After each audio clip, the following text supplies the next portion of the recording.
This is the Morning Swim Show for Tuesday, January 24th, 2012. I'm your host, Peter Bush. In the Finis Monitor today, we'll talk to Kristian Ipsen. He's one of the best springboard divers in America, if not the world. Kristian joins us right now in the Finis Monitor from Palo Alto, California. Kristian, welcome back to the Morning Swim Show. How's college life treating you? I love it. It's awesome. I couldn't have asked for anything more. I was nervous coming into it to see how it was going to be actually balancing school and diving, but it's been awesome so far. Since it's an Olympic year, did you think about taking the year off just to train and focus on diving? Yeah, I did. A lot of the people on the national team have taken the year off from school, but I feel like for me, it's beneficial to have something else to do besides dive, because diving for me can be all-consuming, and that's the only thing that I think about. So it's kind of nice actually to have some schoolwork to kind of balance it out, so I don't just only focus on diving. What are you studying? I don't know yet. Right now I'm just taking a lot of the prerequisites for freshmen, and this year this quarter I'm taking a pretty light load because of London, because I'm going to be missing almost 3 weeks of school. Yeah. Well, speaking of London, you're going to be heading there in a couple weeks for just, a regular meet. I don't know what to call it exactly, but it's obviously not the Olympics. But you're heading there, and the event is actually at the Olympic venue, right? Yeah, it is. It's the World Cup, and it's the last time that it's our last chance to qualify our country for Olympic spots. So. Okay. Are you already qualified? No, it's actually for diving. You qualify the country by the certain place that you get, but then in June, we're going to have our trials where we actually figure out the actual individuals that get to go. Got it. Now, before we get to that, I do want to ask about the venue. Have you ever dove at this specific venue? I haven't. I've seen pictures, and it looks awesome. I'm really, really excited. Is it tough to dive in a place you're not familiar with? At the beginning it is. It's a little bit different because you have to kind of pick up different spotting cues because you use your eyesight a lot when you're diving. And for me, just coming from an outdoor pool, going to an indoor pool, it's sometimes a little bit different. But I feel like after a couple of days, you get it, and then it seems like second nature. But that's why we go for diving meets. We always get there early so that we can kind of get accustomed to the pool and how the boards feel and different things like that. Well, what have you heard about the venue? What have I heard about it? Yeah. I haven't heard much. I've just heard that I've just seen pictures, and it looks really, really nice. I'm so excited. I feel like it's going to be nice to dive in the actual Olympic pool. So hopefully if I make the team, I would have already dove there, and I've already had a meet under my belt where I've actually so that I just feel more comfortable in the meet. Yeah, I would think that could be advantageous. Yeah, I'm excited. All right, so all right, let's talk about qualifying for the Olympics. You do synchro with Troy Dumais. You guys are America's top synchro springboard team. And then individually, the way you've been diving lately, I'm sure you're hoping to make the team individually as well. Sorry, could you repeat that? It was kind of loud in here. That's okay. I said other than the synchro with Troy, I mean individually, the way you've been diving, I'm sure you hope to qualify for the individual 3-meter as well? Yeah, I hope so. That's the goal right now. I mean, hopefully we can make it for synchro because at least for the last couple of years, synchro's been going really well, and we've made every world team so far, so hopefully we can keep going in that pattern. We can make the Olympic team, and I feel like there are a lot of really good divers on 3-meter for individual right now, and I feel like especially at the nationals it was really, really tight the entire time, and everyone was putting up really good scores. So I feel like the trials are going to be really interesting to see who actually makes the team individually, but hopefully if I keep training hard then I can make it.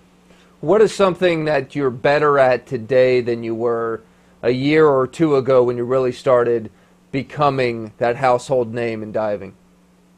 I feel like over this last year, actually, diving here at Stanford, I feel like my starts have gotten a lot better. I feel like I'm a lot more powerful off the board, and I'm getting a lot higher. So before, I feel like my maximum score that I could have gotten was 8, 8.5, but now that I'm a lot more powerful, I feel like my scores could get into the 9, 9.5 range. So I feel like that's been one of the main things. And my coach right now, Rick Chavone, is really good with starts. I feel like I've improved tremendously in that. All right, explain that a little bit more technically if you could. I mean, what, other than getting higher and having more time to, to do stuff in the air, I mean, what is it that's making you better at the starts? Is it weight training for your legs? What is it? Yeah, I think it's a combination. I think it's we've done a lot of weight training, and I've done cross training and different we've done a lot of flips, like to try to get me quicker, like me spinning faster in the air. And I feel like he just is really good with technique and like getting off the board. I mean, also Cassidy Krug is a tremendous diver, and I feel like she has some of the best starts for like a woman in the entire world.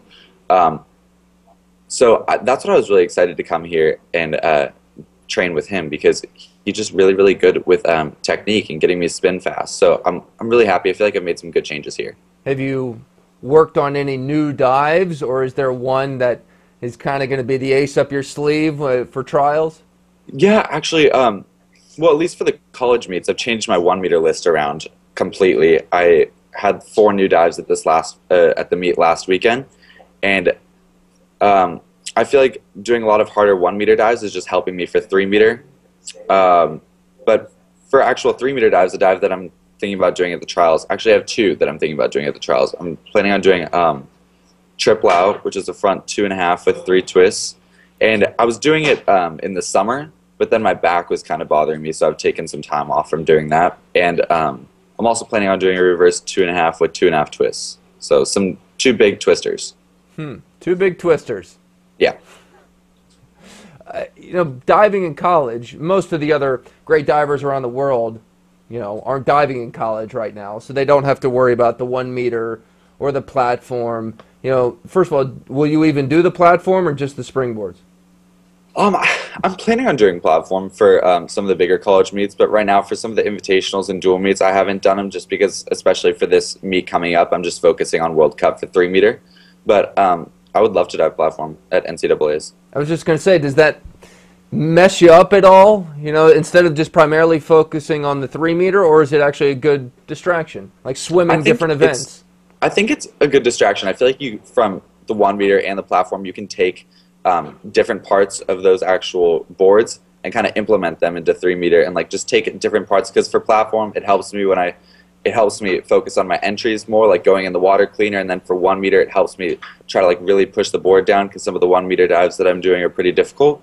So I feel like you can take different parts of like platform diving and 1 meter diving and then implement them into 3 meter. Best chance for a medal for you this summer, synchro or individual? Synchro or individual? Yeah, for best chance of medal. I think probably synchro, but hopefully both. Hopefully both is a good answer. Yeah, I'm hopeful, but I think just because of how we've done in synchro in the past couple of years, I think we do have a pretty good chance to get a medal. But how often do you talk with Troy? I talk to Troy a lot, and actually I'm going there not this coming weekend, but the weekend after that we're going to train for a little bit, and then I think he's coming back here for that next week to train some more so that we get our timing back before we go to the meet. That's got to be a very unique and difficult situation, you know, having to be so synchronized literally with somebody when you compete, but never really getting to train with them. Yeah. We're actually lucky that when we got together for the first time in 2009, things kind of just clicked, and it just felt kind of like second nature diving with him. I feel like a lot of the things we do, our hurdles were pretty much the same, and the way we dive was really similar. So once we got our timing down on the board, we didn't really have to change much in the air. So when we get back together, it takes us like 1 practice, and then we're pretty much back in timing. So really fortunate for that. But now that your starts are better and you're jumping higher off the springboard, you know, can he keep up? Oh, definitely. Troy can always keep up. I don't have to worry about that. Well, good luck in London, both in a couple weeks and especially this summer. It's going to be a lot of fun to watch you. Thanks. I appreciate it. Good talking to you. All right, you too. That's Kristian Ipsen joining us from Stanford today, and that is it for today's show. I'm Peter Bush, reminding you to keep your head down at the finish.